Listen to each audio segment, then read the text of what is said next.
Saudara-saudara kaum muslimin rahimakumullah,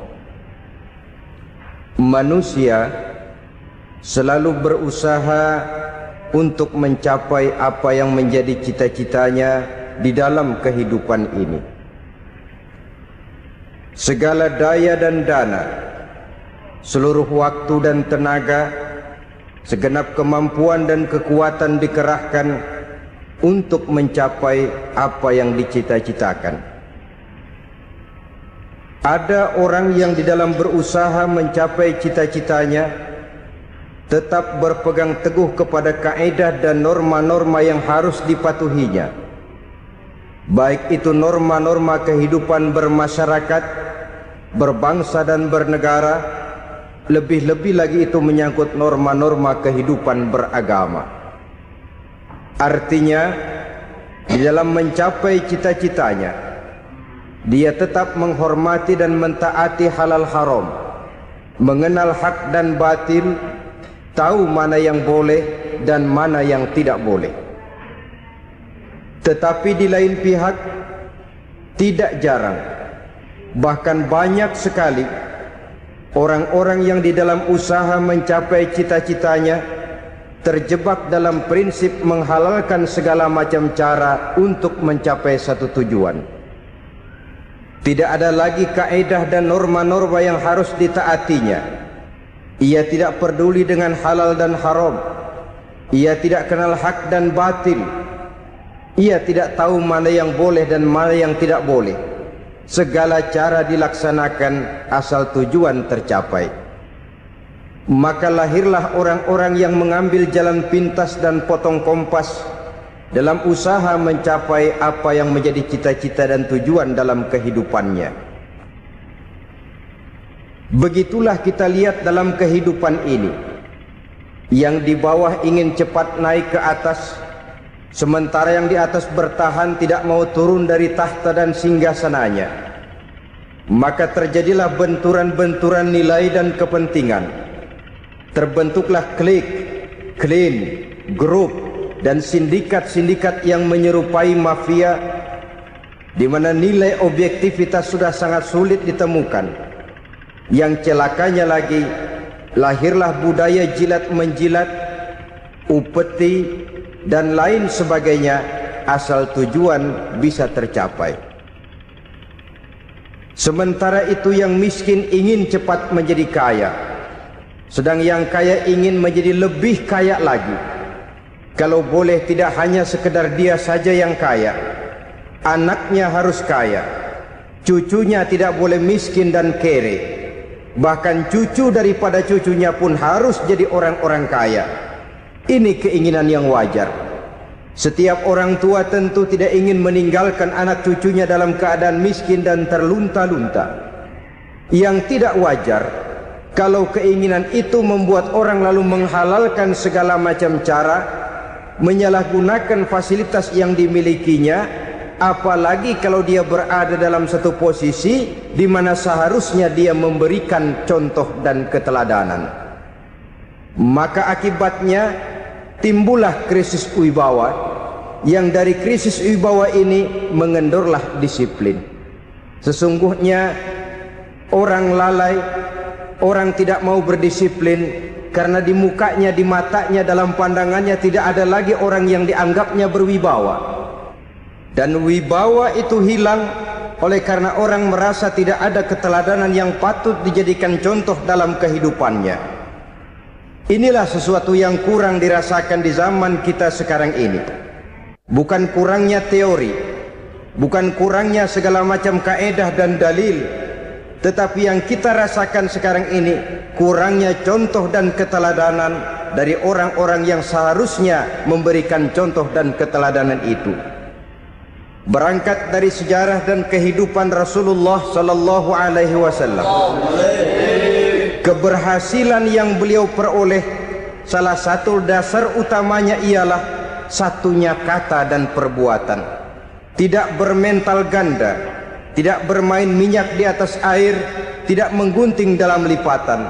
Lidahnya adalah hatinya, ucapannya adalah perbuatannya, dan apa yang beliau ajarkan kepada orang lain, beliaulah pelaksana pertamanya. Saudara-saudara kaum muslimin rahimakumullah.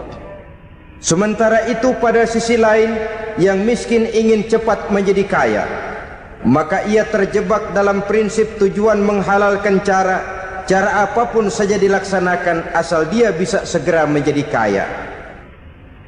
Maka salah satu jalan yang banyak dilaksanakan orang untuk mencapai kekayaan tanpa harus peras keringat dan banting tulang seperti umumnya orang adalah melalui satu jenis permainan yang umumnya kita kenal dengan nama judi.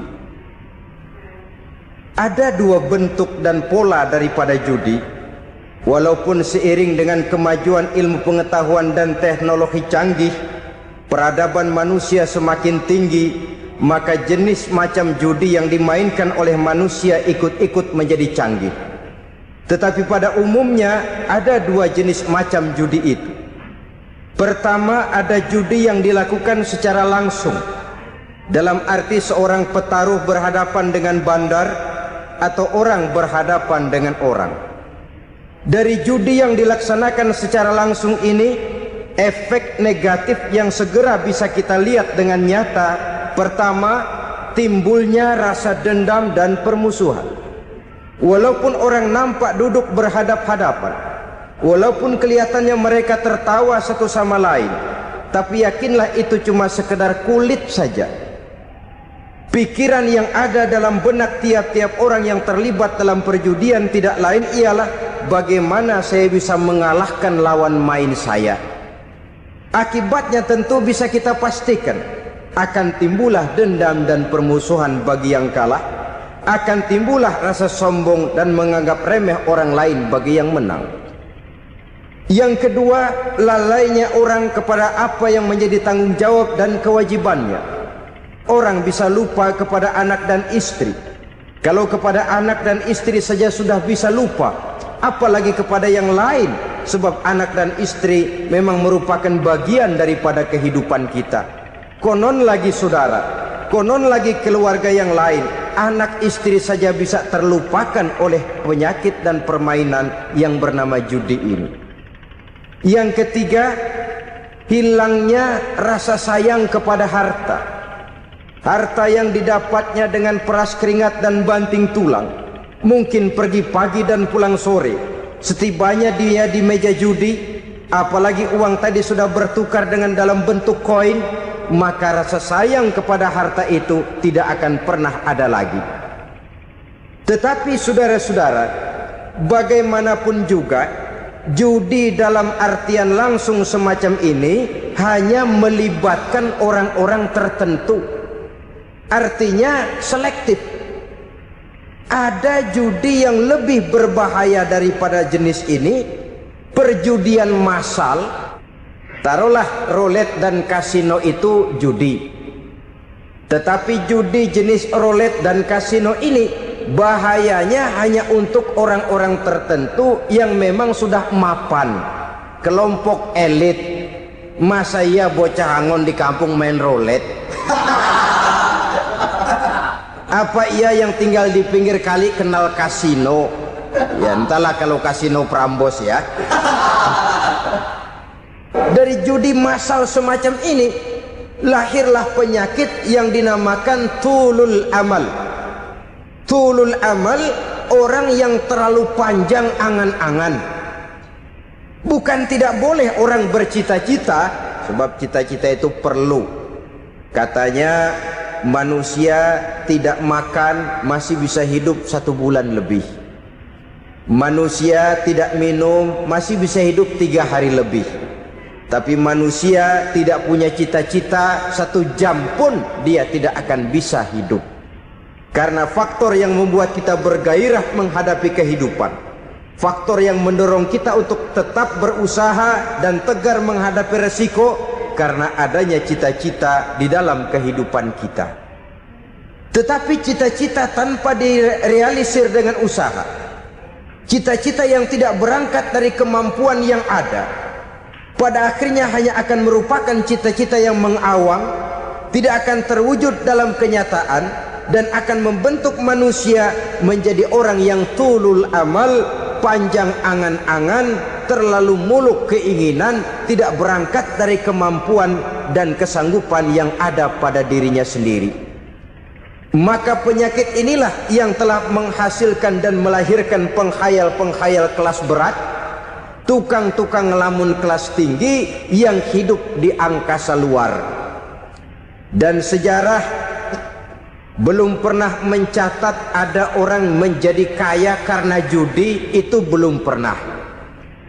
Saudara lihat saja orang kaya yang namanya Adnan Khashoggi, orang kaya yang namanya Henry Ford, orang kaya yang namanya Aristotle Onassis, orang kaya yang namanya David Rockefeller. Itu seluruhnya menjadi kaya bukan karena mereka terlibat dalam perjudian, tapi karena kerja keras, peras keringat, banting tulang. Dan itu dimulai sejak mereka masih remaja. Saudara-saudara kaum muslimin rahimakumullah. Sehingga ada pepatah mengatakan, many a great man start as a newspaper boy, katanya. Banyak orang besar yang mulai pekerjaannya dengan menjual koran. Artinya berangkat dari A.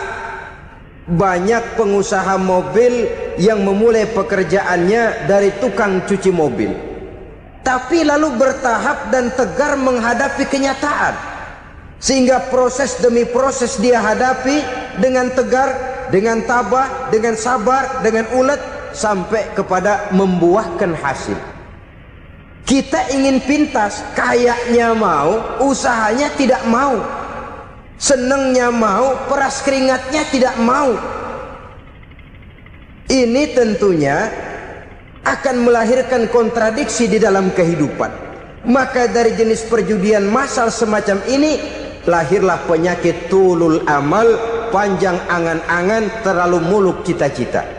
Bayangkan saja kalau ini terjadi secara massal, menimpa nasib rakyat kita di pedesaan yang jauh dari keramaian.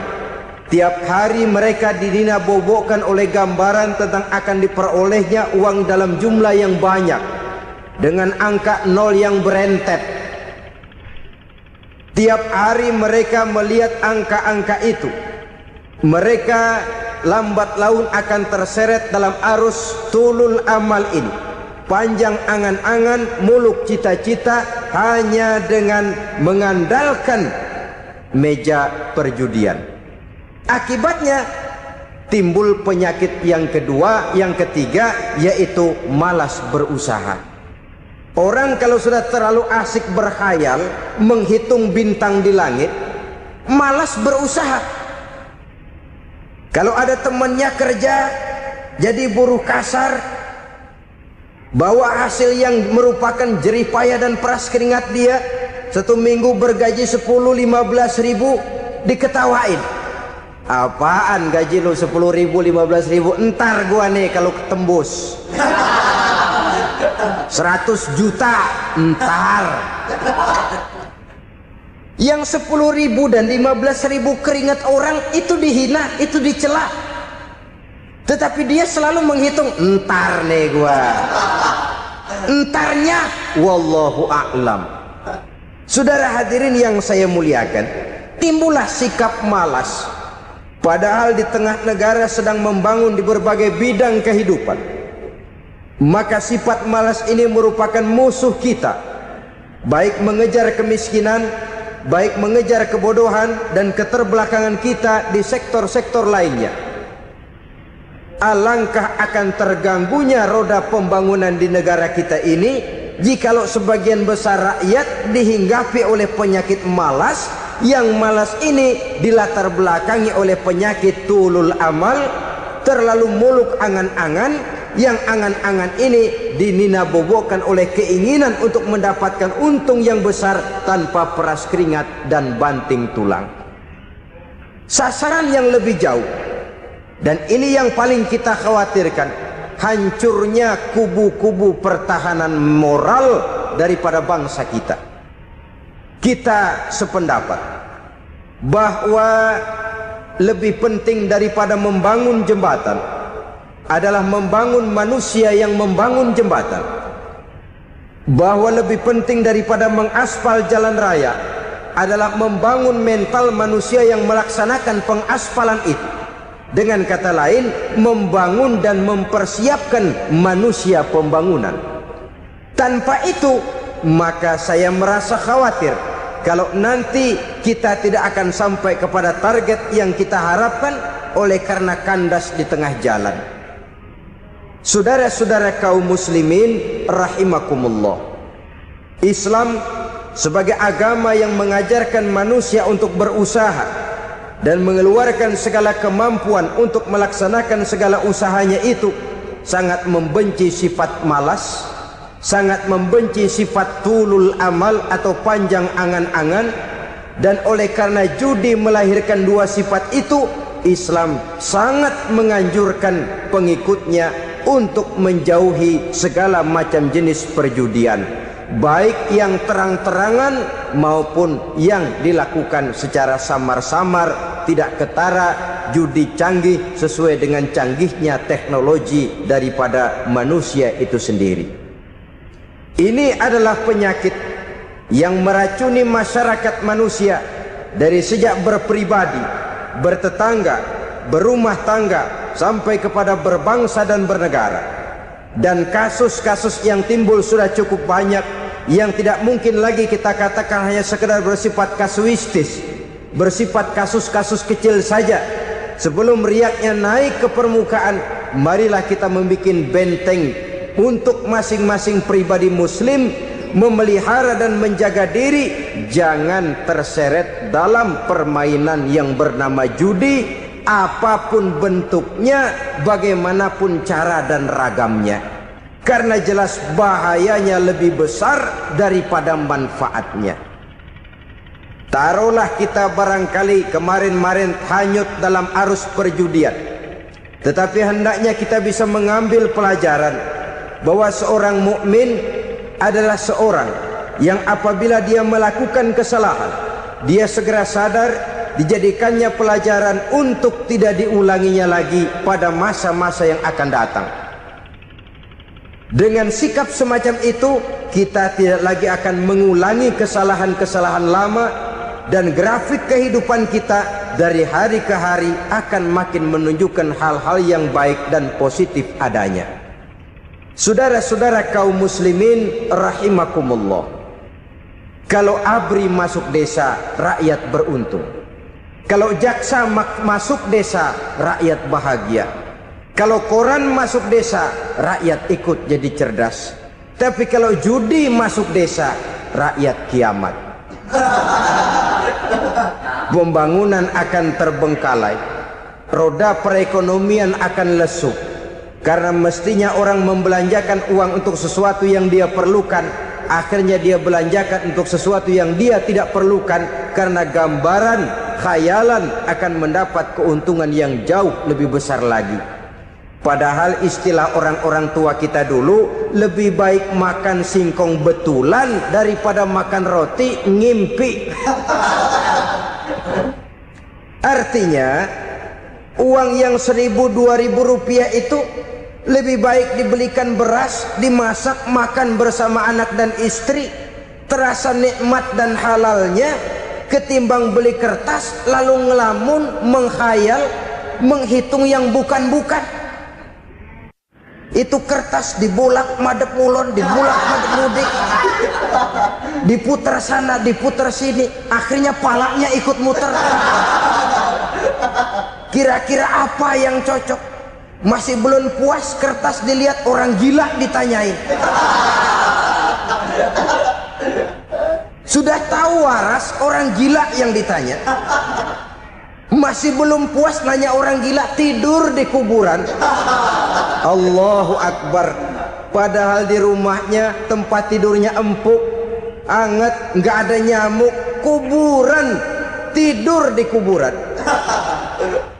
Dampak-dampak negatif yang semacam ini pada gilirannya mau atau tidak mau akan menyeberang kepada garis akidah, membahayakan dan mengancam nilai-nilai tauhid yang kita miliki. Sudah kertas dibolak-balik tidak puas, orang gila ditanya. Orang gila ditanya belum maram, tidur di kuburan. Barangkali ada bisikan. Saudara hadirin yang saya muliakan, memang walaupun wahyu sudah berhenti, tapi Allah masih memberikan ilham kepada hamba-hambanya yang dikehendakinya. Tetapi ilham itu bentuknya positif. Kalau saudara pagi-pagi berniat, tahu-tahu datang pikiran nanti malam mau ngaji, itu namanya ilham. Kalau saudara sedang merenung, tahu-tahu datang pikiran, saya mau sedekah, itu namanya ilham, bentuknya positif. Tapi kalau ngelamun, tahu-tahu datang pikiran nomor sekian sekian sekian pasang, itu bukan ilham, itu belis. Saudara hadirin yang saya muliakan, tidak puas tidur di kuburan, cari yang lebih paten lagi, dukun ditanya.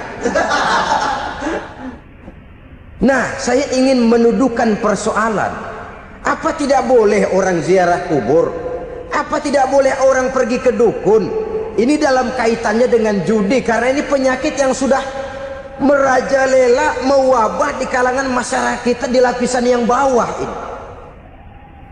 Saudara hadirin yang saya muliakan, ziarah kubur bukan saja boleh, malah dianjurkan oleh Nabi.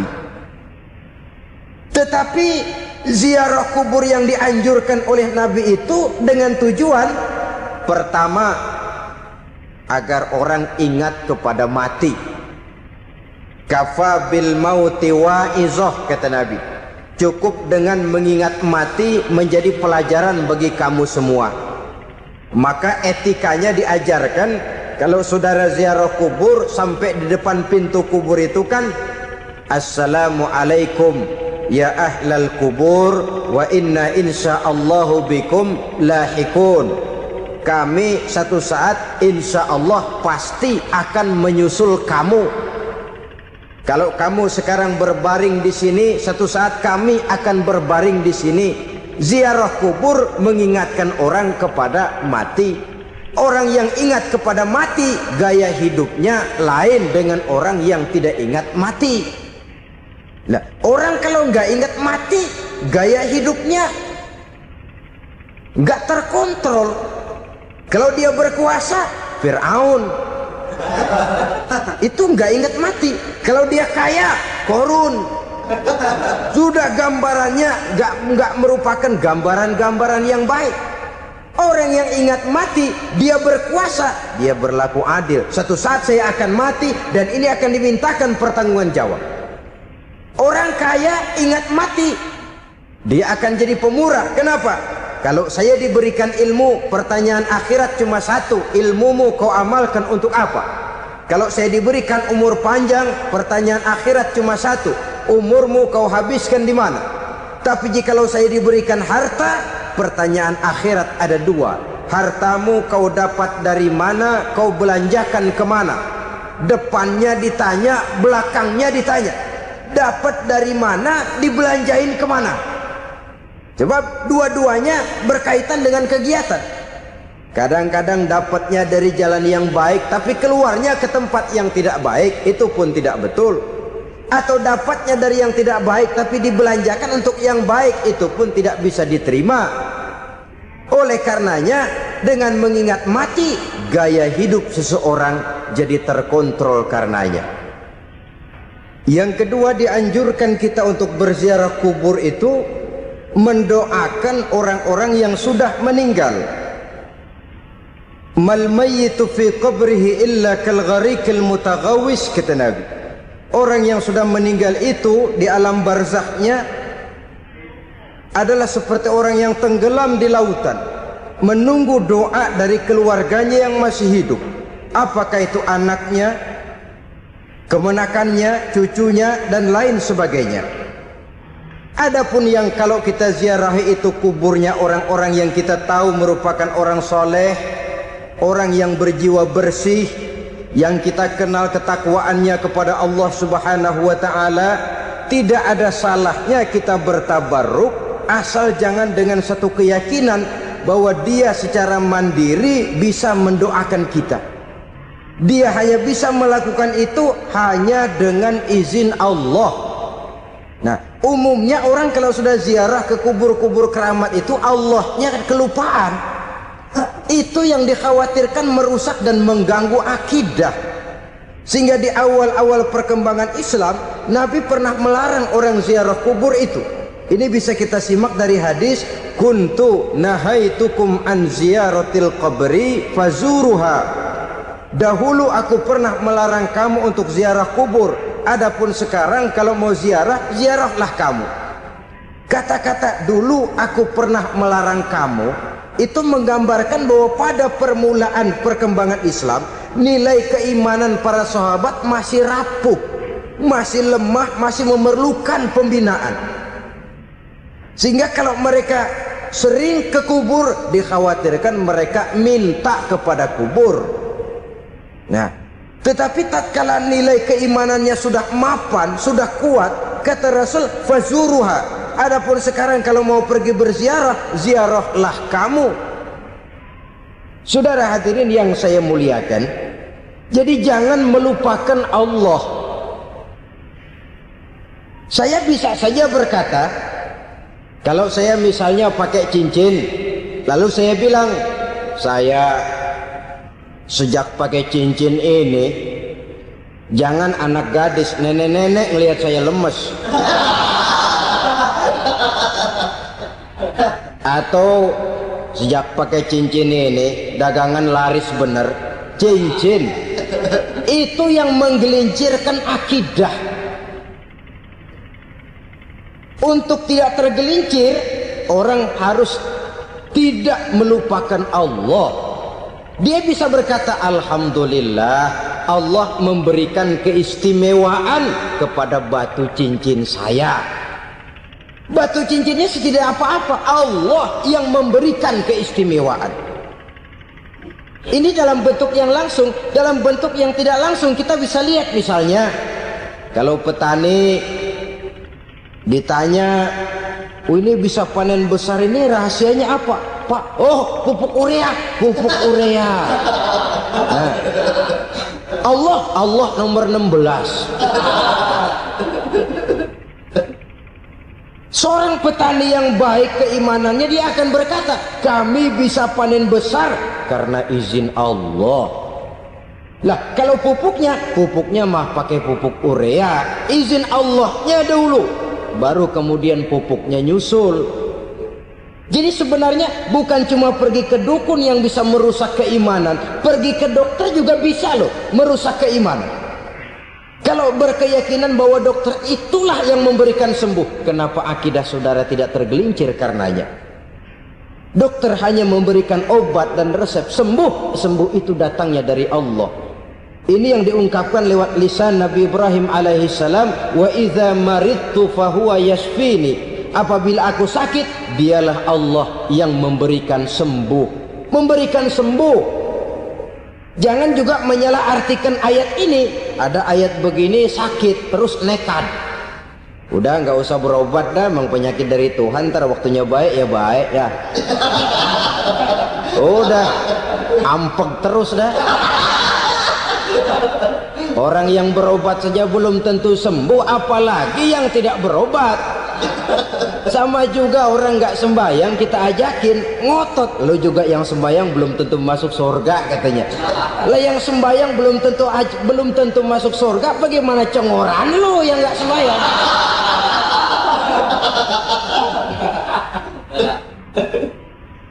Saudara hadirin yang saya muliakan, kaum muslimin yang berbahagia. Jadi dengan demikian, maka jangan menghilangkan Allah. Kita, ajaran pokok dalam Islam adalah ajaran tentang tauhid. Nah, tauhid ini menyangkut mengesahkan Allah, baik di dalam zatnya, baik di dalam sifatnya, baik di dalam perbuatannya, baik di dalam beribadah kepadanya. Tauhid dalam ibadah itu ada. Tauhid dalam zat artinya zat Allah itu tidak tersusun, tidak terdiri dari bagian-bagian yang bisa dipecah-pecah. Ya seperti kita ini kan ada kepala, ada kaki, ada tangan. Allah tidak tersusun zatnya dari bagian-bagian. Esa zatnya tidak bisa dibagi-bagi. Esa sifatnya artinya Allah itu sifatnya tidak pernah berubah. Sejak dahulu sampai sekarang Allah itu cinta kepada orang beriman yang melakukan kebaikan. Dan Allah benci kepada orang kufur yang melakukan kejahatan. Mustahil satu saat Allah berubah.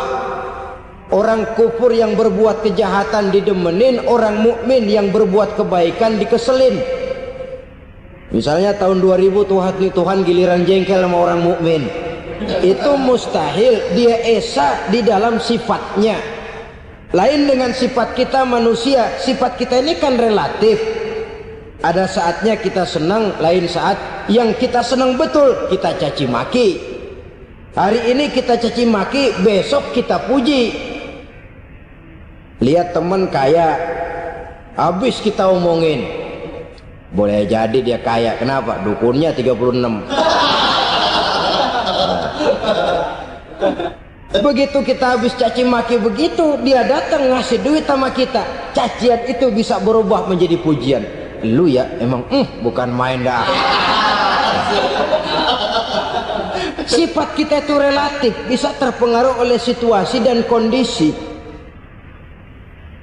Saudara hadirin yang saya hormati, kaum muslimin yang berbahagia, Allah juga esa di dalam perbuatannya. Artinya di dalam menciptakan apapun yang akan diciptakan oleh Allah, di dalam melakukan apapun yang akan dilakukan oleh Allah, tidak terikat kepada faktor lain, tidak memerlukan bantuan lain. Dia adalah mutlak. Nah, kemudian kita mengesahkan Allah dalam zatnya, mengesahkan Allah dalam sifatnya, mengesahkan Allah dalam perbuatannya.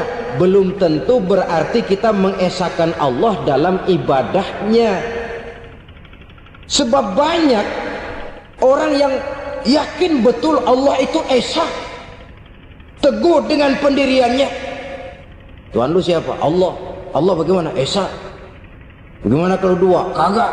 Tiga? Enggak. Mantap. Soal tahlil paten. Tapi dalam ibadah kadang-kadang dia tidak mentauhidkan Allah. Ini makna wa ma umiru illa liya'budullaha mukhlisin.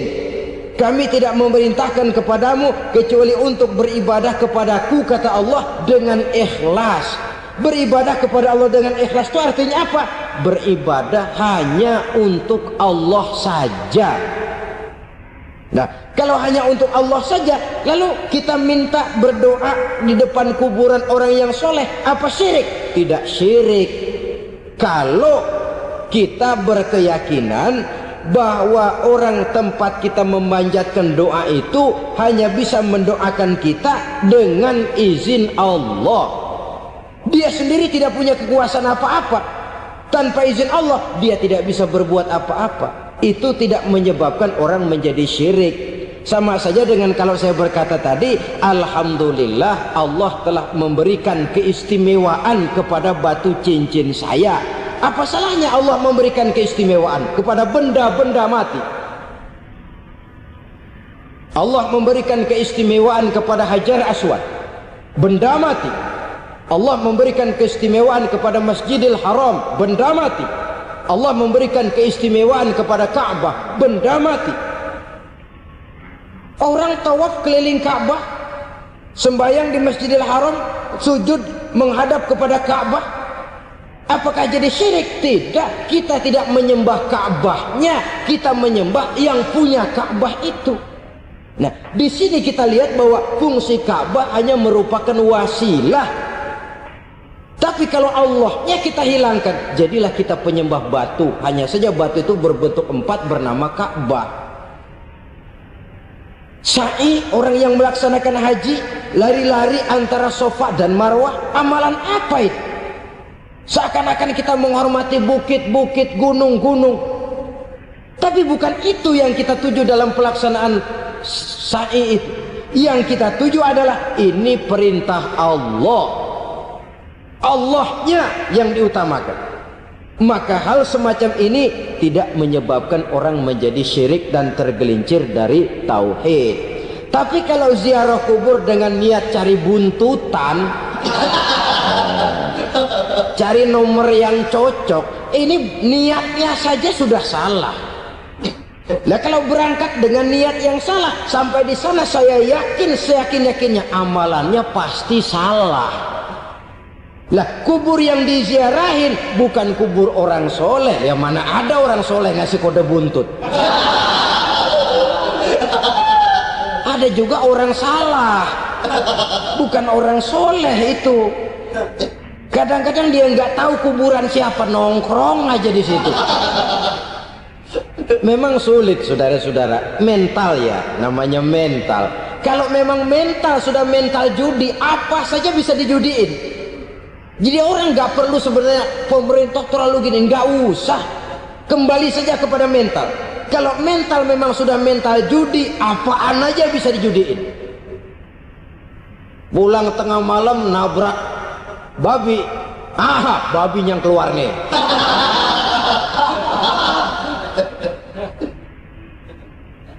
Mobil lewat, nomornya bisa dijudiin.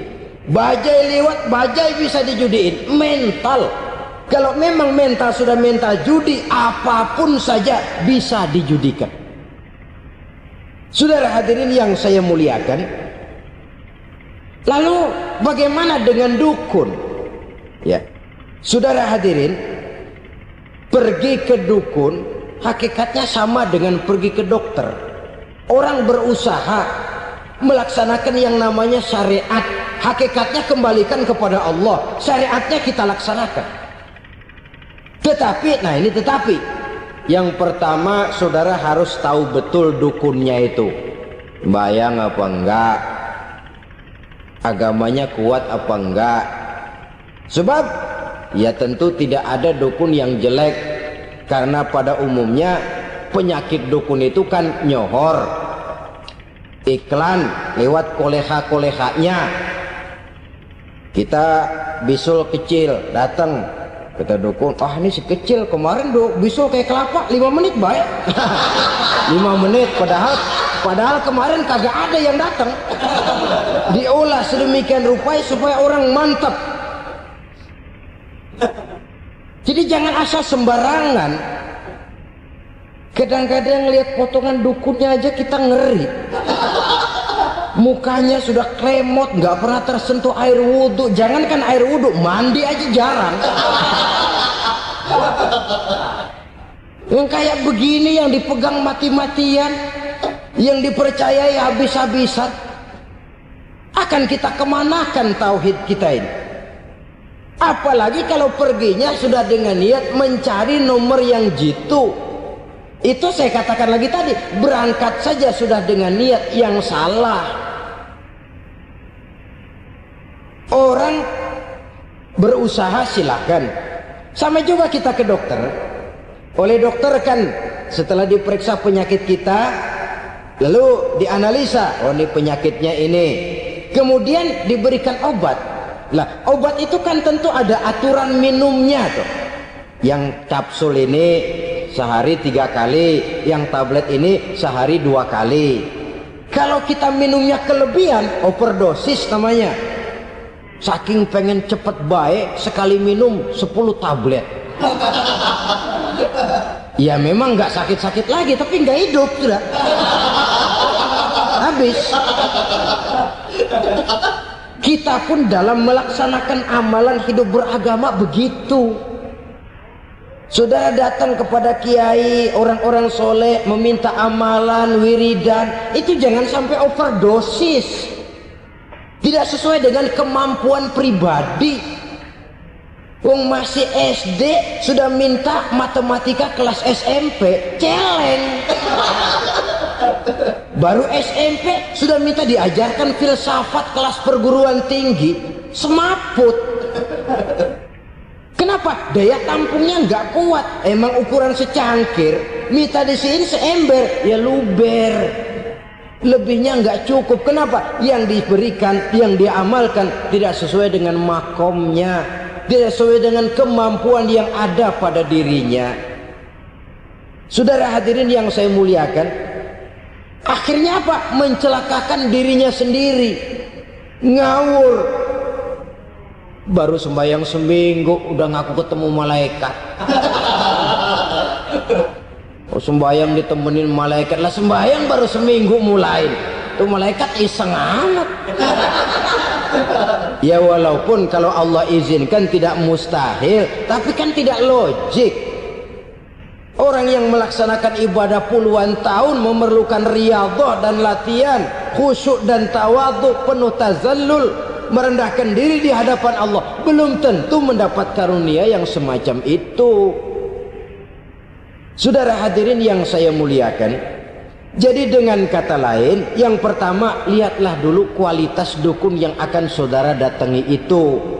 Ini kualitas black apa kualitas white, aspal apa cat putih, sehingga jangan sampai kita salah pilih. Sebab biasanya orang kalau sudah hanyut di kali, rumput pun dia pegangin. Dia tahu kalau rumput tidak akan bisa menahan bobot badannya, tapi karena posisinya posisi terjepit, rumput pun dia pegang. Ini satu gambaran psikologis betapa orang dalam keadaan panik, kepepet, kejepit, yang tidak mestinya dipegang pun akan dipegangnya juga. Walaupun dia tahu itu tidak akan bisa menahan bobot badannya, namun dipegangnya juga. Oleh karenanya, yang pertama, lihat dulu kualitas dukunnya. Yang kedua, saudara-saudara, jangan berkeyakinan bahwa dukun itulah yang memberikan permintaan saudara. Si dukun hanya bisa dengan izin Allah. Nah ini kuncinya. Kalau izin Allahnya dihilangkan, dan ini yang jarang. Biasanya kalau kita diajak ke dukun, di sono aja no paten banget. Abah ano, abah ini, abah ano, abah. Lah, lalu pikiran kita kan terfokus. Dikala itulah kita mulai menyampingkan Allah. Di situ yang dikhawatirkan nilai tauhid kita jadi tergoyah karenanya. Bahwa orang yang kita datangi, yang kita kenal kesolehan dan ketakwaannya, hanya bisa memberikan pertolongan dengan izin Allah. Dengan izin Allah dia doakan kita dan doanya kabul. Dengan izin Allah dia penuhi hajat kita dan hajat kita jadi terlaksana, jadi kenyataan dengan izin Allah. Sebab Allah itu memberikan keistimewaan. Ada waktu istimewa, ada tempat istimewa, ada jam istimewa. Kenapa sih sedekah hari Jumat dengan sedekah hari Kamis pahalanya kok lebih besar hari Jumat? Karena itu waktu istimewa. Kenapa untuk sembahyang sunnah dianjurkan sepertiga malam yang terakhir? Karena itu waktu istimewa. Kenapa doa di Multazam, di dekat Hajar Aswad, di Hijr Ismail, di Raudhah dikabulkan Allah? Karena itu tempat istimewa. Memang kadang-kadang ada orang berkata, kalau mau berdoa kenapa mesti di kuburan wali? Di rumah juga berdoa, Tuhan dengar. Betul, Tuhan dengar, bahkan tidak berdoa pun Allah tahu isi hati kita. Tapi soal dikabulkan atau tidak, itu hak Allah. Dan Allah memberikan fasilitas kepada tempat-tempat tertentu dan istimewa. Dan itu diajarkan oleh Nabi. Di Raudhah perbanyak doa. Kenapa? Itu tempat yang mustajabah. Artinya Allah memberikan keistimewaan kepada tempat-tempat tertentu. Dalam konteksnya dengan ini, makom para aulia, para wali, para ulama soleh, tidak ada salahnya kita berdoa di sana, bertawassul, bukan meminta kepada si kiai, bukan meminta kepada si ulama, bukan meminta kepada si wali, meminta kepada Allah melalui tempat yang orangnya kita yakin dekat dengan Allah. Walaupun Allah tidak memerlukan perantara, itu jelas. Allah tidak memerlukan calo, memang. Tapi Allah menyediakan waktu dan tempat-tempat istimewa itu harus kita manfaatkan untuk mendekatkan diri dan berdoa kepadanya. Saudara-saudara kaum muslimin rahimakumullah, saya kembali dalam konteksnya dengan dukun yang akhir-akhir ini jadi populer karena merajalelanya judi sampai kepada desa-desa, pedesaan-pedesaan terpencil, yang akibatnya menjauhkan orang dari nilai tauhid.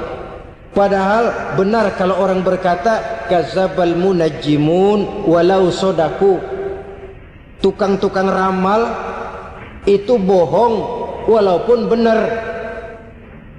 Kalaupun betul, kebetulan. Itu maksudnya bohong walaupun betul, betulnya betul kebetulan. Maka para remaja itu biasanya gemar kepada membaca bintang Anda minggu ini, kan begitu toh?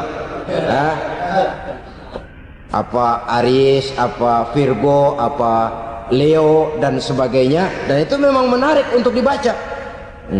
Rezeki sebelah kulon, asmara anget.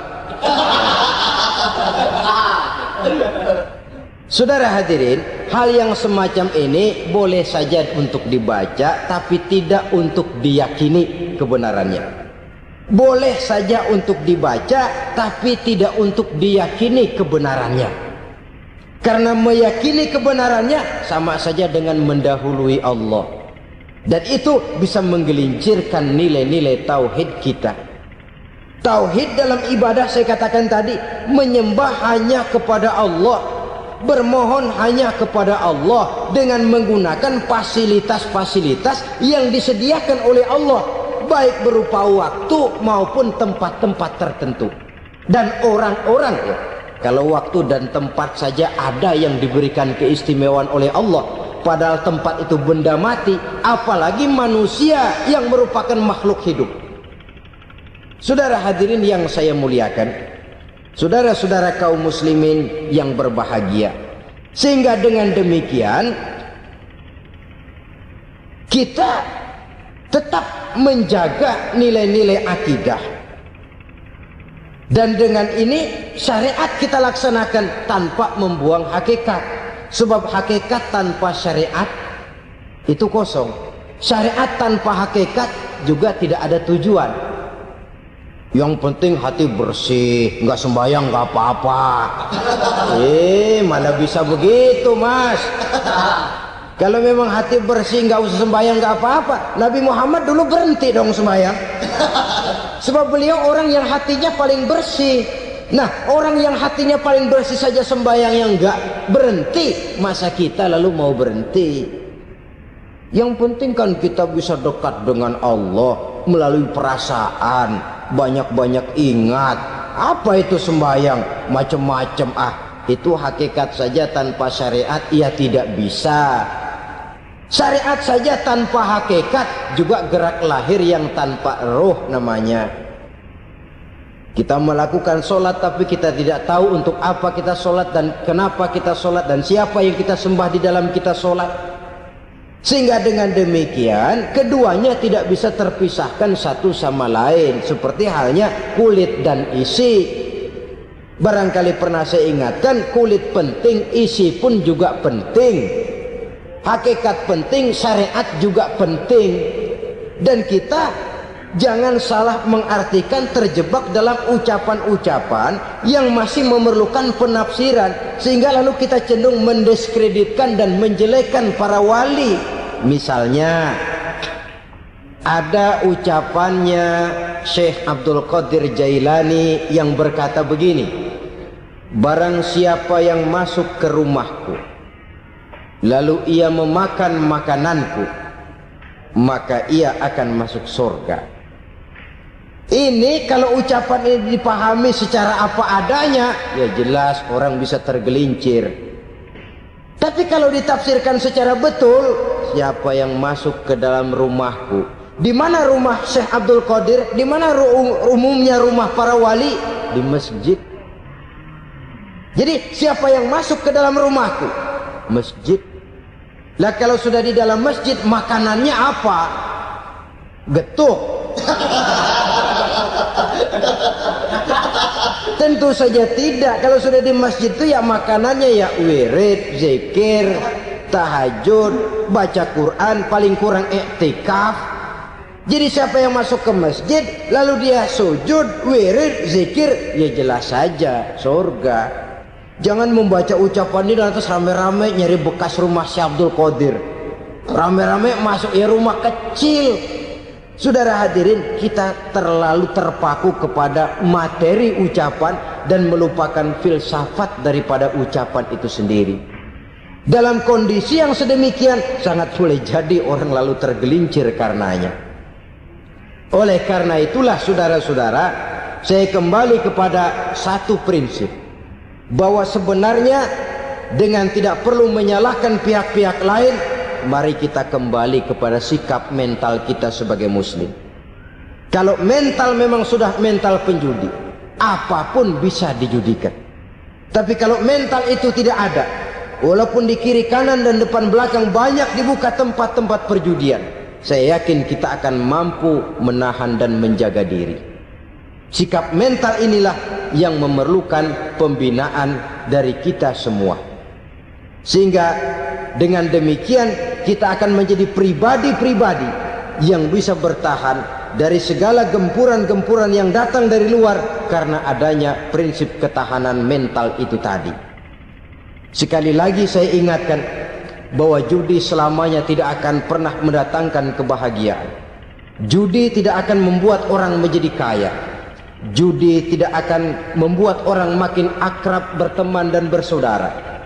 Yang jelas, judi melahirkan permusuhan dan dendam, membangkitkan rasa malas, memulukan angan-angan tanpa mau peras keringat dan banting tulang, melalaikan orang dari tanggung jawab dan kewajibannya, membuat ia lupa kepada anak, istri dan seluruh keluarganya, dan pada akhirnya dia akan terjebak dalam satu permainan yang makin menjauhkan dia dari proses kesadarannya sebagai manusia. Sebagai uraian penutup, marilah kita renungi firman Allah dalam Al-Baqarah ayat 208. A'udzubillahi minasyaitonir rajim. Ya ayyuhalladzina amanu dukhulu fis silmi kafah wa la tattabi'u khutuwatis syaitan innahu lakum aduwwum mubin. Hai orang-orang yang beriman, masuklah kamu ke dalam keselamatan, masuklah kamu ke dalam Islam secara keseluruhan. Jangan kamu mengikuti jejak-jejak setan, karena setan adalah musuhmu yang nyata dan jelas. Judi termasuk jejak-jejak yang ditinggalkan oleh setan untuk diikuti oleh kita agar kita mendapatkan kesengsaraan baik di dunia, lebih-lebih di akhirat nanti. Begitulah kita lihat dalam kehidupan ini. Yang di bawah ingin cepat naik ke atas, sementara yang di atas bertahan tidak mau turun dari tahta dan singgasananya. Maka terjadilah benturan-benturan nilai dan kepentingan. Terbentuklah klik, klan, grup, dan sindikat-sindikat yang menyerupai mafia, di mana nilai objektivitas sudah sangat sulit ditemukan. Yang celakanya lagi, lahirlah budaya jilat-menjilat, upeti, dan lain sebagainya, asal tujuan bisa tercapai. Sementara itu yang miskin ingin cepat menjadi kaya, sedang yang kaya ingin menjadi lebih kaya lagi. Kalau boleh tidak hanya sekedar dia saja yang kaya, anaknya harus kaya, cucunya tidak boleh miskin dan kere, bahkan cucu daripada cucunya pun harus jadi orang-orang kaya. Ini keinginan yang wajar. Setiap orang tua tentu tidak ingin meninggalkan anak cucunya dalam keadaan miskin dan terlunta-lunta.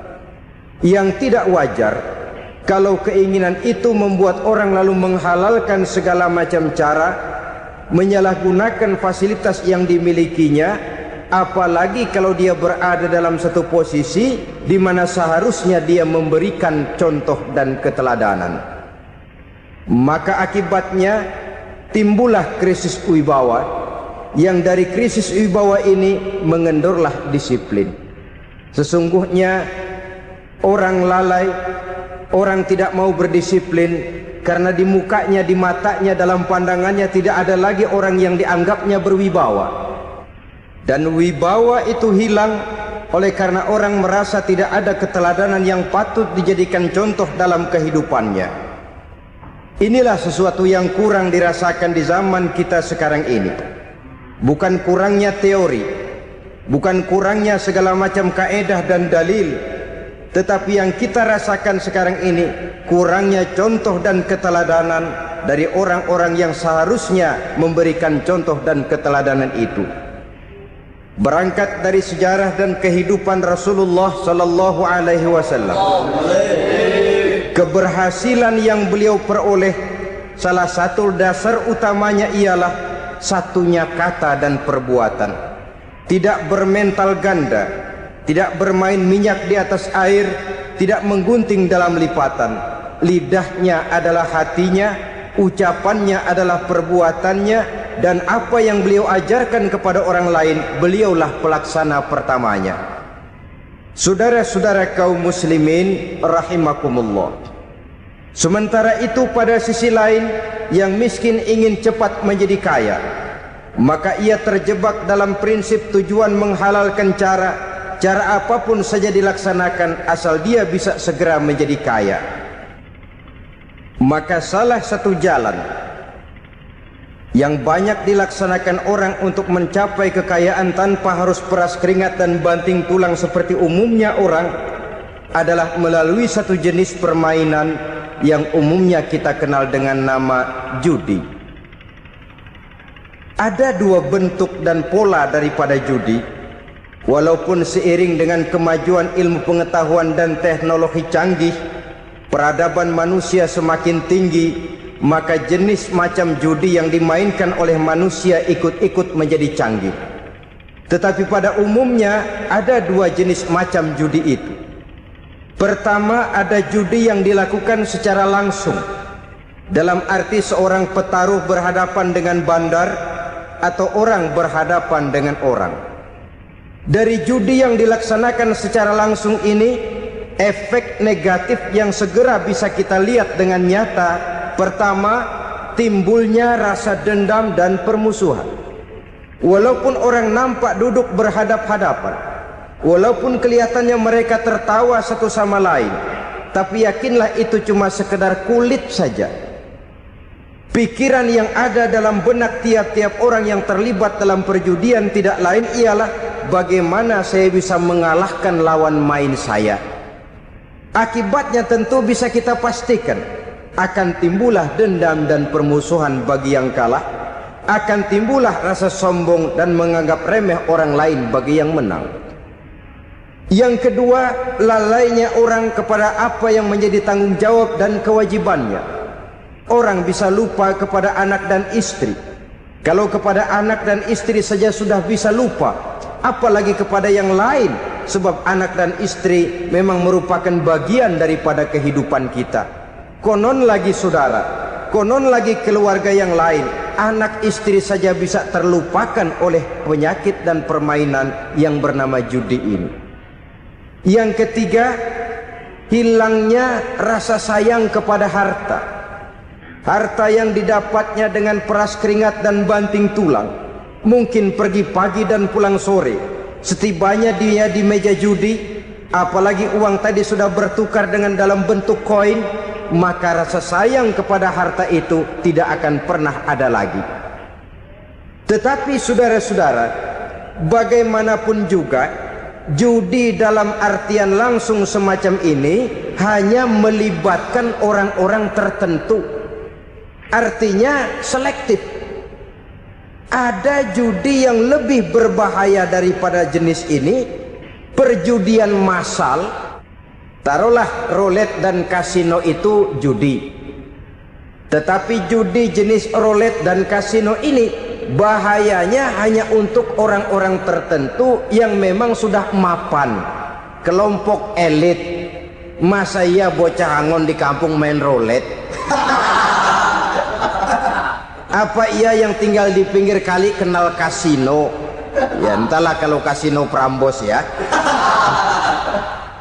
Dari judi massal semacam ini lahirlah penyakit yang dinamakan tulul amal. Tulul amal, orang yang terlalu panjang angan-angan. Bukan tidak boleh orang bercita-cita, sebab cita-cita itu perlu. Katanya manusia tidak makan masih bisa hidup 1 bulan lebih. Manusia tidak minum masih bisa hidup 3 hari lebih. Tapi manusia tidak punya cita-cita 1 jam pun dia tidak akan bisa hidup. Karena faktor yang membuat kita bergairah menghadapi kehidupan, faktor yang mendorong kita untuk tetap berusaha dan tegar menghadapi resiko, karena adanya cita-cita di dalam kehidupan kita. Tetapi cita-cita tanpa direalisir dengan usaha, cita-cita yang tidak berangkat dari kemampuan yang ada, pada akhirnya hanya akan merupakan cita-cita yang mengawang, tidak akan terwujud dalam kenyataan, dan akan membentuk manusia menjadi orang yang tulul amal, panjang angan-angan, terlalu muluk keinginan, tidak berangkat dari kemampuan dan kesanggupan yang ada pada dirinya sendiri.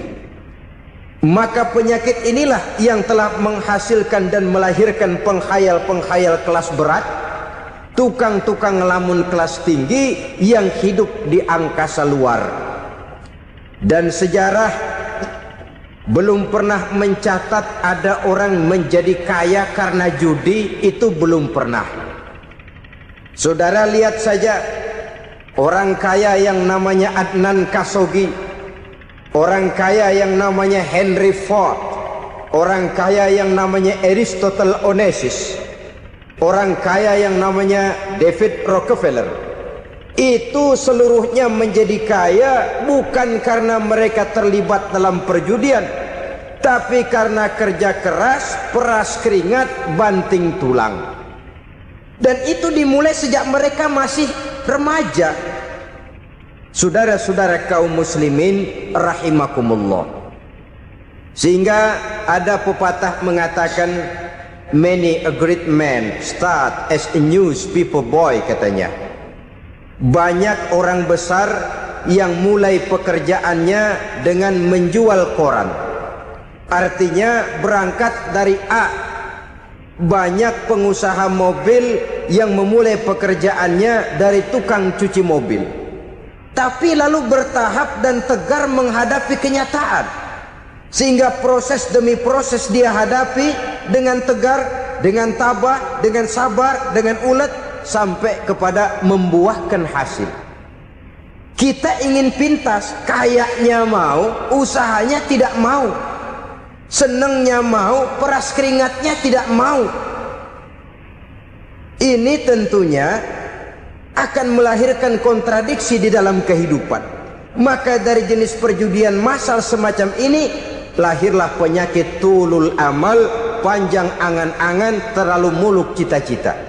Bayangkan saja kalau ini terjadi secara massal, menimpa nasib rakyat kita di pedesaan yang jauh dari keramaian. Tiap hari mereka didina-bobokkan oleh gambaran tentang akan diperolehnya uang dalam jumlah yang banyak, dengan angka nol yang berentet. Tiap hari mereka melihat angka-angka itu. Mereka lambat laun akan terseret dalam arus tulul amal ini, panjang angan-angan, muluk cita-cita, hanya dengan mengandalkan meja perjudian. Akibatnya timbul penyakit yang kedua, yang ketiga, yaitu malas berusaha. Orang kalau sudah terlalu asik berkhayal, menghitung bintang di langit, malas berusaha. Kalau ada temannya kerja jadi buruh kasar, bawa hasil yang merupakan jerih payah dan peras keringat dia, 1 minggu bergaji 10-15 ribu, diketawain. Apaan gaji lu 10 ribu, 15 ribu? Entar gua nih kalau ketembus 100 juta, entar. Yang 10 ribu dan 15 ribu keringat orang itu dihina, itu dicela. Tetapi dia selalu menghitung, entar nih gua entarnya wallahu a'lam. Saudara hadirin yang saya muliakan, timbullah sikap malas padahal di tengah negara sedang membangun di berbagai bidang kehidupan.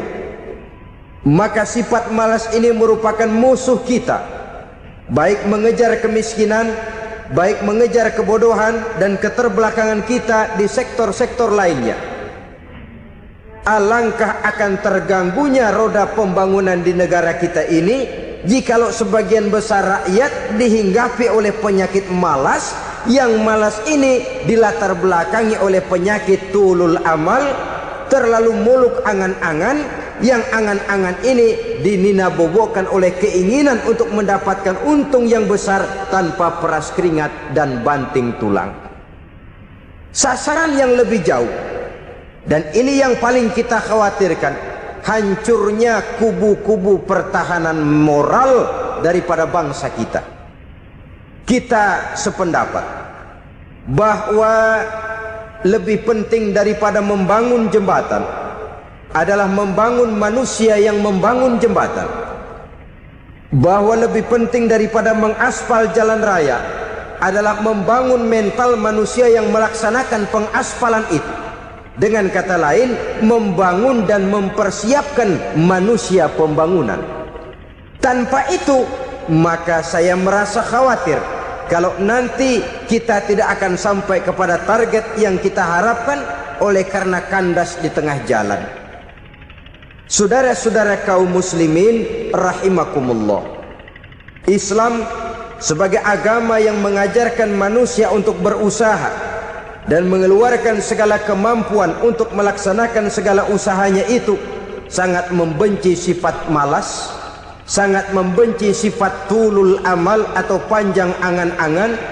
Dan oleh karena judi melahirkan dua sifat itu, Islam sangat menganjurkan pengikutnya untuk menjauhi segala macam jenis perjudian, baik yang terang-terangan maupun yang dilakukan secara samar-samar, tidak ketara, judi canggih sesuai dengan canggihnya teknologi daripada manusia itu sendiri. Ini adalah penyakit yang meracuni masyarakat manusia dari sejak berpribadi, bertetangga, berumah tangga sampai kepada berbangsa dan bernegara. Dan kasus-kasus yang timbul sudah cukup banyak, yang tidak mungkin lagi kita katakan hanya sekedar bersifat kasuistis, bersifat kasus-kasus kecil saja. Sebelum riaknya naik ke permukaan, marilah kita membuat benteng untuk masing-masing pribadi muslim memelihara dan menjaga diri jangan terseret dalam permainan yang bernama judi, apapun bentuknya, bagaimanapun cara dan ragamnya, karena jelas bahayanya lebih besar daripada manfaatnya. Taruhlah kita barangkali kemarin-marin hanyut dalam arus perjudian, tetapi hendaknya kita bisa mengambil pelajaran bahwa seorang mukmin adalah seorang yang apabila dia melakukan kesalahan, dia segera sadar, dijadikannya pelajaran untuk tidak diulanginya lagi pada masa-masa yang akan datang. Dengan sikap semacam itu, kita tidak lagi akan mengulangi kesalahan-kesalahan lama, dan grafik kehidupan kita dari hari ke hari akan makin menunjukkan hal-hal yang baik dan positif adanya. Saudara-saudara kaum muslimin rahimakumullah, kalau ABRI masuk desa, rakyat beruntung. Kalau jaksa masuk desa, rakyat bahagia. Kalau koran masuk desa, rakyat ikut jadi cerdas. Tapi kalau judi masuk desa, rakyat kiamat. Pembangunan akan terbengkalai, roda perekonomian akan lesu. Karena mestinya orang membelanjakan uang untuk sesuatu yang dia perlukan, akhirnya dia belanjakan untuk sesuatu yang dia tidak perlukan, karena gambaran, khayalan akan mendapat keuntungan yang jauh lebih besar lagi. Padahal istilah orang-orang tua kita dulu, lebih baik makan singkong betulan daripada makan roti ngimpi. Artinya uang yang 1.000-2.000 rupiah itu Lebih baik dibelikan beras, dimasak, makan bersama anak dan istri, terasa nikmat dan halalnya, ketimbang beli kertas lalu ngelamun, menghayal, menghitung yang bukan-bukan. Itu kertas dibolak madep ulon, dibolak madep mudik, diputar sana, diputar sini, akhirnya palanya ikut muter. Kira-kira apa yang cocok? Masih belum puas, kertas dilihat, orang gila ditanyain. Sudah tahu waras, orang gila yang ditanya. Masih belum puas, nanya orang gila, tidur di kuburan. Allahu Akbar.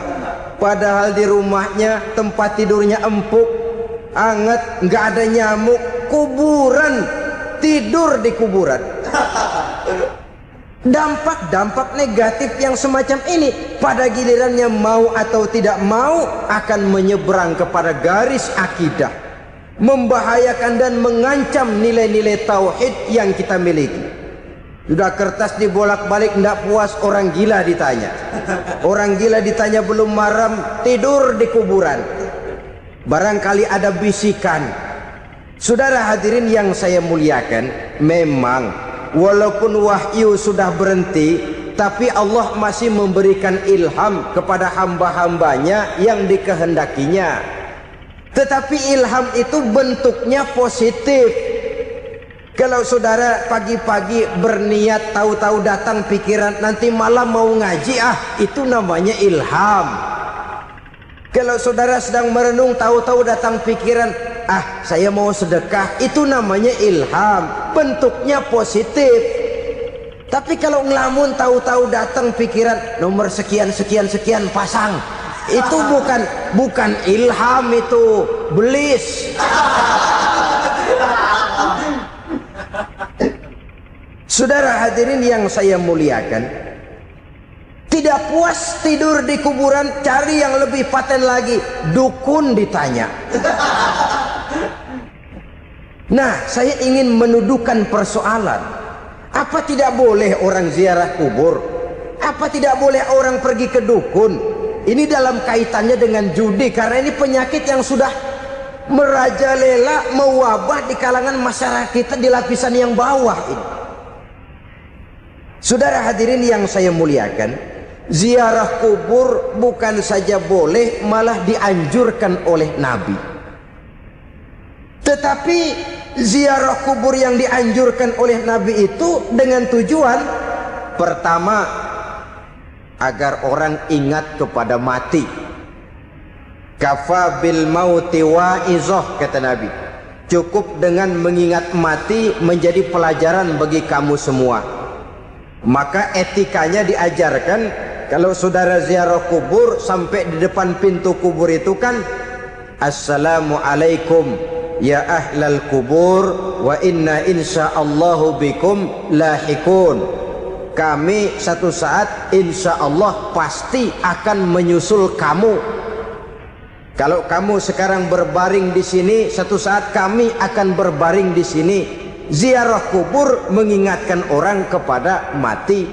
Orang yang ingat kepada mati, gaya hidupnya lain dengan orang yang tidak ingat mati. Nah, orang kalau nggak ingat mati, gaya hidupnya nggak terkontrol. Kalau dia berkuasa, Fir'aun, itu nggak ingat mati. Kalau dia kaya, Korun. Sudah gambarannya nggak merupakan gambaran-gambaran yang baik. Orang yang ingat mati, dia berkuasa, dia berlaku adil. Satu saat saya akan mati dan ini akan dimintakan pertanggungan jawab. Orang kaya ingat mati, dia akan jadi pemurah. Kenapa? Kalau saya diberikan ilmu, pertanyaan akhirat cuma satu, ilmumu kau amalkan untuk apa? Kalau saya diberikan umur panjang, pertanyaan akhirat cuma satu, umurmu kau habiskan di mana? Tapi jikalau saya diberikan harta, pertanyaan akhirat ada dua, hartamu kau dapat dari mana, kau belanjakan kemana? Depannya ditanya, belakangnya ditanya, dapat dari mana, dibelanjain kemana? Sebab dua-duanya berkaitan dengan kegiatan. Kadang-kadang dapatnya dari jalan yang baik, tapi keluarnya ke tempat yang tidak baik, itu pun tidak betul. Atau dapatnya dari yang tidak baik, tapi dibelanjakan untuk yang baik, itu pun tidak bisa diterima. Oleh karenanya, dengan mengingat mati, gaya hidup seseorang jadi terkontrol karenanya. Yang kedua, dianjurkan kita untuk berziarah kubur itu mendoakan orang-orang yang sudah meninggal. Mal mayyitu fi qabrihi illa kal gharikil mutaghawis, kata Nabi. Orang yang sudah meninggal itu di alam barzakhnya adalah seperti orang yang tenggelam di lautan, menunggu doa dari keluarganya yang masih hidup. Apakah itu anaknya, kemenakannya, cucunya, dan lain sebagainya. Adapun yang kalau kita ziarahi itu kuburnya orang-orang yang kita tahu merupakan orang soleh, orang yang berjiwa bersih, yang kita kenal ketakwaannya kepada Allah Subhanahu wa ta'ala, tidak ada salahnya kita bertabarruk, asal jangan dengan satu keyakinan bahwa dia secara mandiri bisa mendoakan kita. Dia hanya bisa melakukan itu hanya dengan izin Allah. Nah, umumnya orang kalau sudah ziarah ke kubur-kubur keramat itu Allahnya kelupaan. Itu yang dikhawatirkan merusak dan mengganggu akidah. Sehingga di awal-awal perkembangan Islam, Nabi pernah melarang orang ziarah kubur itu. Ini bisa kita simak dari hadis, kuntu nahaitukum an ziyaratil qabri fazuruha. Dahulu aku pernah melarang kamu untuk ziarah kubur, adapun sekarang kalau mau ziarah, ziarahlah kamu. Kata-kata dulu aku pernah melarang kamu itu menggambarkan bahwa pada permulaan perkembangan Islam, nilai keimanan para sahabat masih rapuh, masih lemah, masih memerlukan pembinaan. Sehingga kalau mereka sering ke kubur, dikhawatirkan mereka minta kepada kubur. Nah, tetapi tatkala nilai keimanannya sudah mapan, sudah kuat, kata Rasul, fazuruha. Adapun sekarang kalau mau pergi berziarah, ziarahlah kamu. Saudara hadirin yang saya muliakan, jadi jangan melupakan Allah. Saya bisa saja berkata, kalau saya misalnya pakai cincin, lalu saya bilang, saya sejak pakai cincin ini, jangan anak gadis, nenek-nenek ngelihat saya lemes. Atau sejak pakai cincin ini dagangan laris bener. Cincin itu yang menggelincirkan akidah. Masya Allah, apa yang sudah disampaikan oleh guru kita almarhum Kiai Haji Zainuddin MZ sangat luar biasa. Sahabat beriman yang dimuliakan Allah, tetaplah di kajian ini karena kajian ini belum selesai. Maka dari itu mari kita lanjutkan kembali. Selamat mendengarkan. Untuk tidak tergelincir, orang harus tidak melupakan Allah. Dia bisa berkata, alhamdulillah, Allah memberikan keistimewaan kepada batu cincin saya. Batu cincinnya tidak apa-apa, Allah yang memberikan keistimewaan. Ini dalam bentuk yang langsung. Dalam bentuk yang tidak langsung kita bisa lihat, misalnya kalau petani ditanya, oh ini bisa panen besar ini rahasianya apa Pak? Oh, pupuk urea, pupuk urea. Nah, Allah nomor 16. Seorang petani yang baik keimanannya, dia akan berkata, kami bisa panen besar karena izin Allah. Lah, kalau pupuknya mah pakai pupuk urea, izin Allahnya dulu, baru kemudian pupuknya nyusul. Jadi sebenarnya bukan cuma pergi ke dukun yang bisa merusak keimanan, pergi ke dokter juga bisa loh merusak keimanan. Kalau berkeyakinan bahwa dokter itulah yang memberikan sembuh, kenapa akidah saudara tidak tergelincir karenanya? Dokter hanya memberikan obat dan resep, sembuh itu datangnya dari Allah. Ini yang diungkapkan lewat lisan Nabi Ibrahim alaihissalam, wa idza maridtu fahuwa yashfini. apabila aku sakit, dialah Allah yang memberikan sembuh. Memberikan sembuh. Jangan juga menyalahartikan ayat ini. Ada ayat begini sakit terus nekat. Udah nggak usah berobat dah, memang penyakit dari Tuhan, ntar waktunya baik ya baik dah. Udah ampeg terus dah. Orang yang berobat saja belum tentu sembuh, apalagi yang tidak berobat. Sama juga orang nggak sembahyang kita ajakin ngotot, lo juga yang sembahyang belum tentu masuk surga katanya. Lah yang sembahyang belum tentu masuk surga, bagaimana cengoran lo yang nggak sembahyang?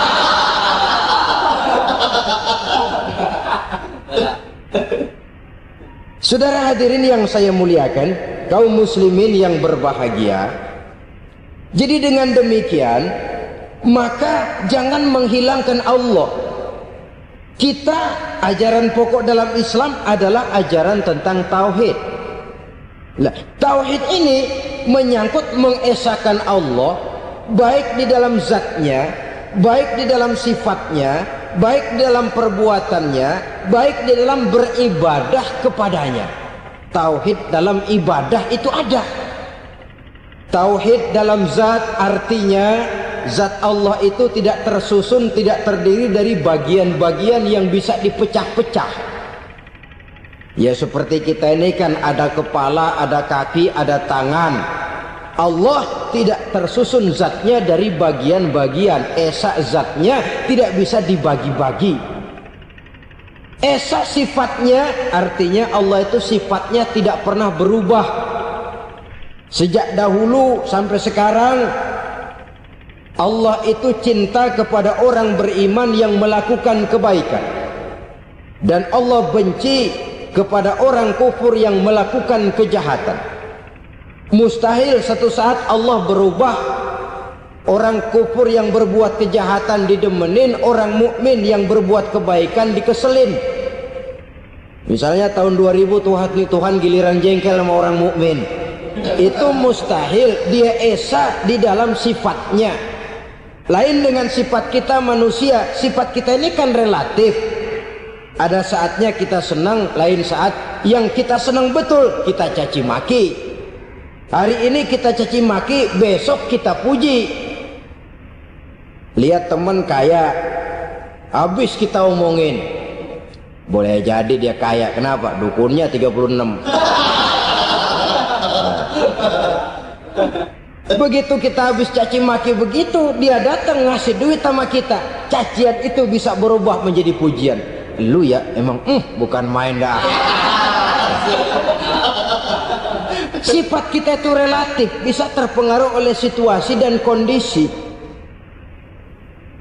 Saudara hadirin yang saya hormati, kaum muslimin yang berbahagia, Allah juga esa di dalam perbuatannya. Artinya di dalam menciptakan apapun yang akan diciptakan oleh Allah, di dalam melakukan apapun yang akan dilakukan oleh Allah, tidak terikat kepada faktor lain, tidak memerlukan bantuan lain. Dia adalah mutlak. Nah, kemudian kita mengesahkan Allah dalam zatnya, mengesahkan Allah dalam sifatnya, mengesahkan Allah dalam perbuatannya. Belum tentu berarti kita mengesahkan Allah dalam ibadahnya. Sebab banyak orang yang yakin betul Allah itu esa, teguh dengan pendiriannya. Tuhan lu siapa? Allah. Allah bagaimana? Esa. Bagaimana kalau dua? Kagak. Tiga? Enggak. Mantap. Soal tahlil paten. Tapi dalam ibadah kadang-kadang dia tidak mentauhidkan Allah. Ini makna wa ma umiru illa liya'budullaha mukhlisin. Kami tidak memerintahkan kepadamu kecuali untuk beribadah kepadaku, kata Allah, dengan ikhlas. Beribadah kepada Allah dengan ikhlas itu artinya apa? Beribadah hanya untuk Allah saja. Nah, kalau hanya untuk Allah saja, lalu kita minta berdoa di depan kuburan orang yang soleh, apa syirik? Tidak syirik. Kalau kita berkeyakinan bahwa orang tempat kita memanjatkan doa itu hanya bisa mendoakan kita dengan izin Allah. Dia sendiri tidak punya kekuasaan apa-apa. Tanpa izin Allah dia tidak bisa berbuat apa-apa. Itu tidak menyebabkan orang menjadi syirik. Sama saja dengan kalau saya berkata tadi, alhamdulillah Allah telah memberikan keistimewaan kepada batu cincin saya. Apa salahnya Allah memberikan keistimewaan kepada benda-benda mati? Allah memberikan keistimewaan kepada Hajar Aswad, benda mati. Allah memberikan keistimewaan kepada Masjidil Haram, benda mati. Allah memberikan keistimewaan kepada Ka'bah, benda mati. Orang tawaf keliling Ka'bah, sembahyang di Masjidil Haram, sujud menghadap kepada Ka'bah. Apakah jadi syirik? Tidak. Kita tidak menyembah Ka'bahnya, kita menyembah yang punya Ka'bah itu. Nah, di sini kita lihat bahwa fungsi Ka'bah hanya merupakan wasilah. Tapi kalau Allahnya kita hilangkan, jadilah kita penyembah batu. Hanya saja batu itu berbentuk 4 bernama Ka'bah.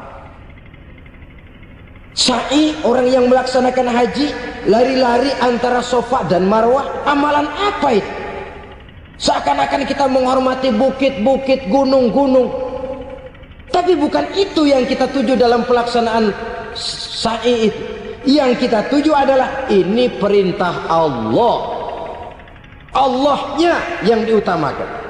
Maka hal semacam ini tidak menyebabkan orang menjadi syirik dan tergelincir dari tauhid.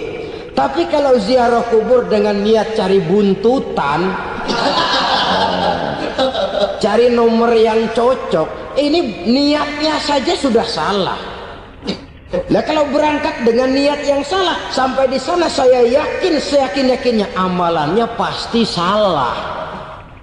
Lah, kubur yang diziarahin bukan kubur orang soleh. Ya mana ada orang soleh ngasih kode buntut. Ada juga orang salah, bukan orang soleh itu. Kadang-kadang dia nggak tahu kuburan siapa, nongkrong aja di situ. Memang sulit, saudara-saudara. Mental ya, namanya mental. Kalau memang mental sudah mental judi, apa saja bisa dijudiin. Jadi orang nggak perlu sebenarnya pemerintah terlalu gini, nggak usah. Kembali saja kepada mental. Kalau mental memang sudah mental judi, apaan aja bisa dijudiin. Pulang tengah malam nabrak babi, babi yang keluar nih.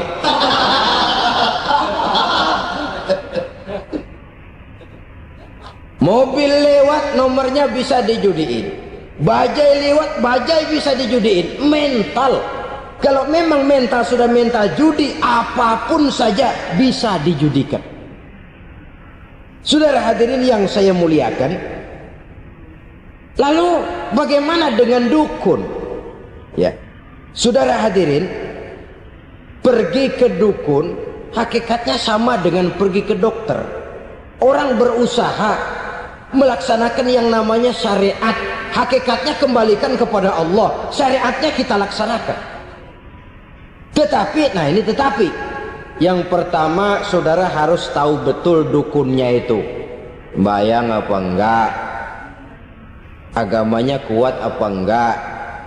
Sebab ya tentu tidak ada dukun yang jelek, karena pada umumnya penyakit dukun itu kan nyohor, iklan lewat koleha-kolehanya.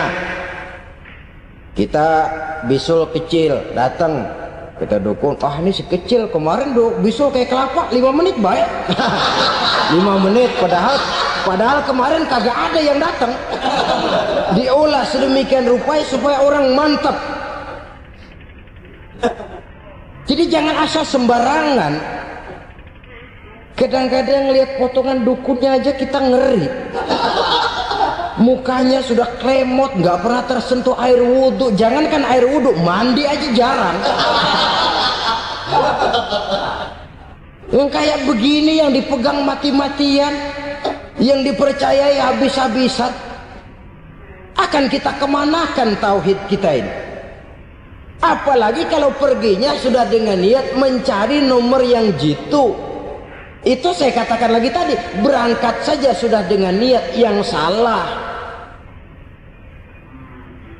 Orang berusaha silakan. Sama juga kita ke dokter. Oleh dokter kan setelah diperiksa penyakit kita, lalu dianalisa, oh ini penyakitnya ini. Kemudian diberikan obat. Lah, obat itu kan tentu ada aturan minumnya tuh. Yang kapsul ini sehari 3 kali, yang tablet ini sehari 2 kali. Kalau kita minumnya kelebihan, overdosis namanya. Saking pengen cepet baik, sekali minum 10 tablet. Ya memang nggak sakit-sakit lagi, tapi nggak hidup sudah. Habis. Kita pun dalam melaksanakan amalan hidup beragama begitu. Saudara datang kepada kiai, orang-orang soleh, meminta amalan, wiridan, itu jangan sampai overdosis. Tidak sesuai dengan kemampuan pribadi. Wong masih SD sudah minta matematika kelas SMP, celeng. Baru SMP sudah minta diajarkan filsafat kelas perguruan tinggi, semaput. Kenapa? Daya tampungnya nggak kuat. Emang ukuran secangkir, minta disini seember, ya luber. Lebihnya nggak cukup. Kenapa? Yang diberikan, yang diamalkan tidak sesuai dengan makomnya, tidak sesuai dengan kemampuan yang ada pada dirinya. Saudara hadirin yang saya muliakan, akhirnya apa? Mencelakakan dirinya sendiri. Ngawur. Baru sembahyang seminggu udah ngaku ketemu malaikat. Oh, sembahyang ditemenin malaikat lah, sembahyang baru seminggu mulai. Tuh malaikat iseng amat. Ya walaupun kalau Allah izinkan tidak mustahil, tapi kan tidak logik. Orang yang melaksanakan ibadah puluhan tahun memerlukan riyadhah dan latihan, khusyuk dan tawadhu, penuh tazallul, merendahkan diri di hadapan Allah, belum tentu mendapat karunia yang semacam itu. Saudara hadirin yang saya muliakan, jadi dengan kata lain, yang pertama, lihatlah dulu kualitas dukun yang akan saudara datangi itu. Ini kualitas black apa kualitas white, aspal apa cat putih, sehingga jangan sampai kita salah pilih. Sebab biasanya orang kalau sudah hanyut di kali, rumput pun dia pegangin. Dia tahu kalau rumput tidak akan bisa menahan bobot badannya, tapi karena posisinya posisi terjepit, rumput pun dia pegang. Ini satu gambaran psikologis betapa orang dalam keadaan panik, kepepet, kejepit, yang tidak mestinya dipegang pun akan dipegangnya juga. Walaupun dia tahu itu tidak akan bisa menahan bobot badannya, namun dipegangnya juga. Oleh karenanya, yang pertama, lihat dulu kualitas dukunnya. Yang kedua, saudara-saudara, jangan berkeyakinan bahwa dukun itulah yang memberikan permintaan saudara. Si dukun hanya bisa dengan izin Allah. Nah ini kuncinya. Kalau izin Allahnya dihilangkan, dan ini yang jarang. Biasanya kalau kita diajak ke dukun, di sono aja no paten banget. Abah ano, abah ini, abah ano, abah-abah. Lah, lalu pikiran kita kan terfokus. Dikala itulah kita mulai menyampingkan Allah. Di situ yang dikhawatirkan nilai tauhid kita jadi tergoyah karenanya. Bahwa orang yang kita datangi, yang kita kenal kesolehan dan ketakwaannya, hanya bisa memberikan pertolongan dengan izin Allah. Dengan izin Allah dia doakan kita dan doanya kabul. Dengan izin Allah dia penuhi hajat kita dan hajat kita jadi terlaksana, jadi kenyataan dengan izin Allah. Sebab Allah itu memberikan keistimewaan. Ada waktu istimewa, ada tempat istimewa, ada jam istimewa. Kenapa sih sedekah hari Jumat dengan sedekah hari Kamis pahalanya kok lebih besar hari Jumat? Karena itu waktu istimewa. Kenapa untuk sembahyang sunnah dianjurkan sepertiga malam yang terakhir? Karena itu waktu istimewa. Kenapa doa di Multazam, di dekat Hajar Aswad, di Hijr Ismail, di Raudhah dikabulkan Allah? Karena itu tempat istimewa. Memang kadang-kadang ada orang berkata, kalau mau berdoa kenapa mesti di kuburan wali? Di rumah juga berdoa, Tuhan dengar. Betul, Tuhan dengar, bahkan tidak berdoa pun Allah tahu isi hati kita. Tapi soal dikabulkan atau tidak, itu hak Allah. Dan Allah memberikan fasilitas kepada tempat-tempat tertentu dan istimewa. Dan itu diajarkan oleh Nabi. Di Raudhah perbanyak doa. Kenapa? Itu tempat yang mustajabah. Artinya Allah memberikan keistimewaan kepada tempat-tempat tertentu. Dalam konteksnya dengan ini, makom para aulia, para wali, para ulama soleh, tidak ada salahnya kita berdoa di sana, bertawassul, bukan meminta kepada si kiai, bukan meminta kepada si ulama, bukan meminta kepada si wali, meminta kepada Allah melalui tempat yang orangnya kita yakin dekat dengan Allah. Walaupun Allah tidak memerlukan perantara, itu jelas. Allah tidak memerlukan calo, memang. Tapi Allah menyediakan waktu dan tempat-tempat istimewa. Itu harus kita manfaatkan untuk mendekatkan diri dan berdoa kepadanya. Saudara-saudara kaum muslimin rahimakumullah, saya kembali dalam konteksnya dengan dukun yang akhir-akhir ini jadi populer karena merajalelanya judi sampai kepada desa-desa, pedesaan-pedesaan terpencil, yang akibatnya menjauhkan orang dari nilai tauhid.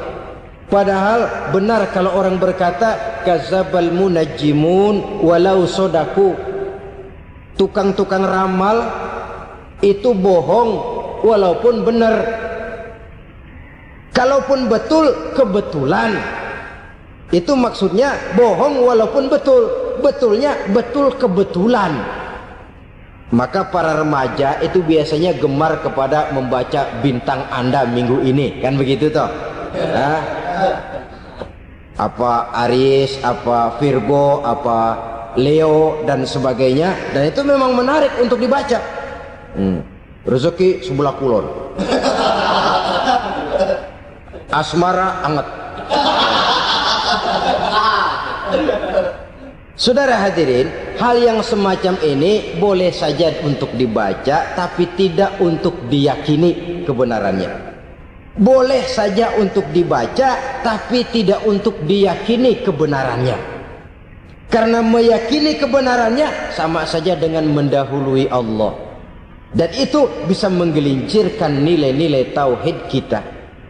Tauhid dalam ibadah, saya katakan tadi, menyembah hanya kepada Allah, bermohon hanya kepada Allah dengan menggunakan fasilitas-fasilitas yang disediakan oleh Allah, baik berupa waktu maupun tempat-tempat tertentu. Dan orang-orang, kalau waktu dan tempat saja ada yang diberikan keistimewaan oleh Allah, padahal tempat itu benda mati, apalagi manusia yang merupakan makhluk hidup. Saudara hadirin yang saya muliakan, saudara-saudara kaum muslimin yang berbahagia, sehingga dengan demikian kita tetap menjaga nilai-nilai akidah. Dan dengan ini syariat kita laksanakan tanpa membuang hakikat. Sebab hakikat tanpa syariat itu kosong. Syariat tanpa hakikat juga tidak ada tujuan. Yang penting hati bersih, nggak sembahyang nggak apa-apa. Mana bisa begitu, Mas? Kalau memang hati bersih nggak usah sembahyang nggak apa-apa. Nabi Muhammad dulu berhenti dong sembahyang.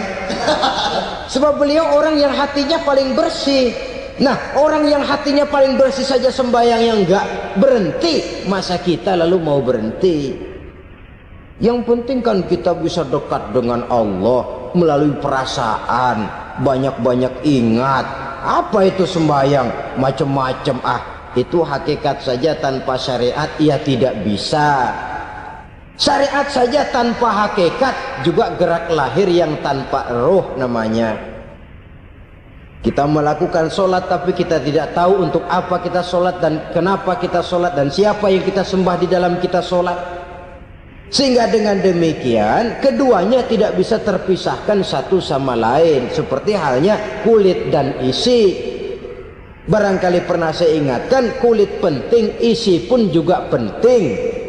Hakikat penting, syariat juga penting.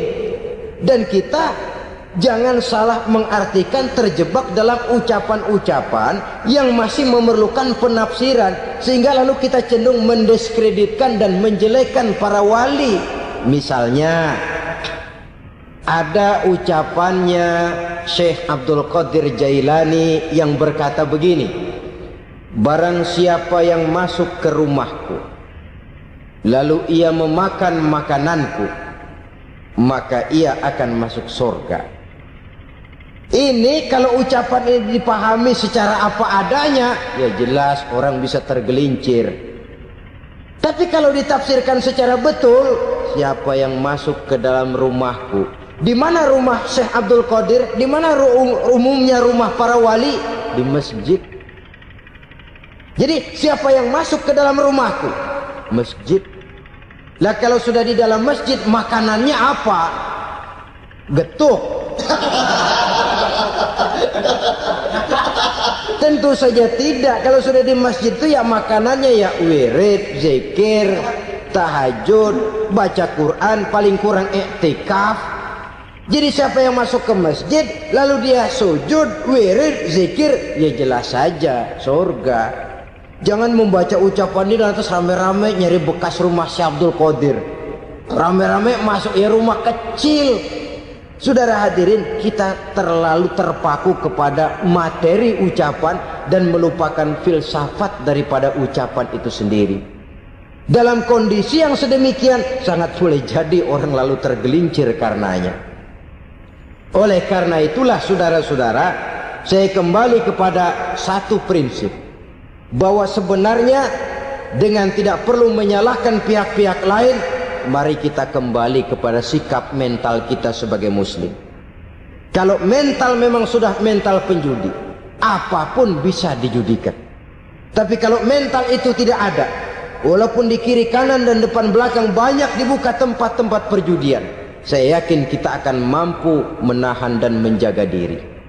Sikap mental inilah yang memerlukan pembinaan dari kita semua.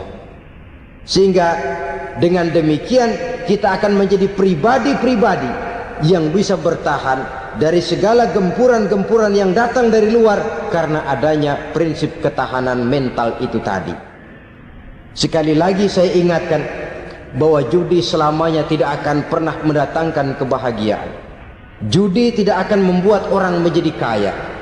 Judi tidak akan membuat orang makin akrab berteman dan bersaudara. Yang jelas, judi melahirkan permusuhan dan dendam, membangkitkan rasa malas, memulukan angan-angan tanpa mau peras keringat dan banting tulang, melalaikan orang dari tanggung jawab dan kewajibannya, membuat ia lupa kepada anak, istri dan seluruh keluarganya, dan pada akhirnya dia akan terjebak dalam satu permainan yang makin menjauhkan dia dari proses kesadarannya sebagai manusia.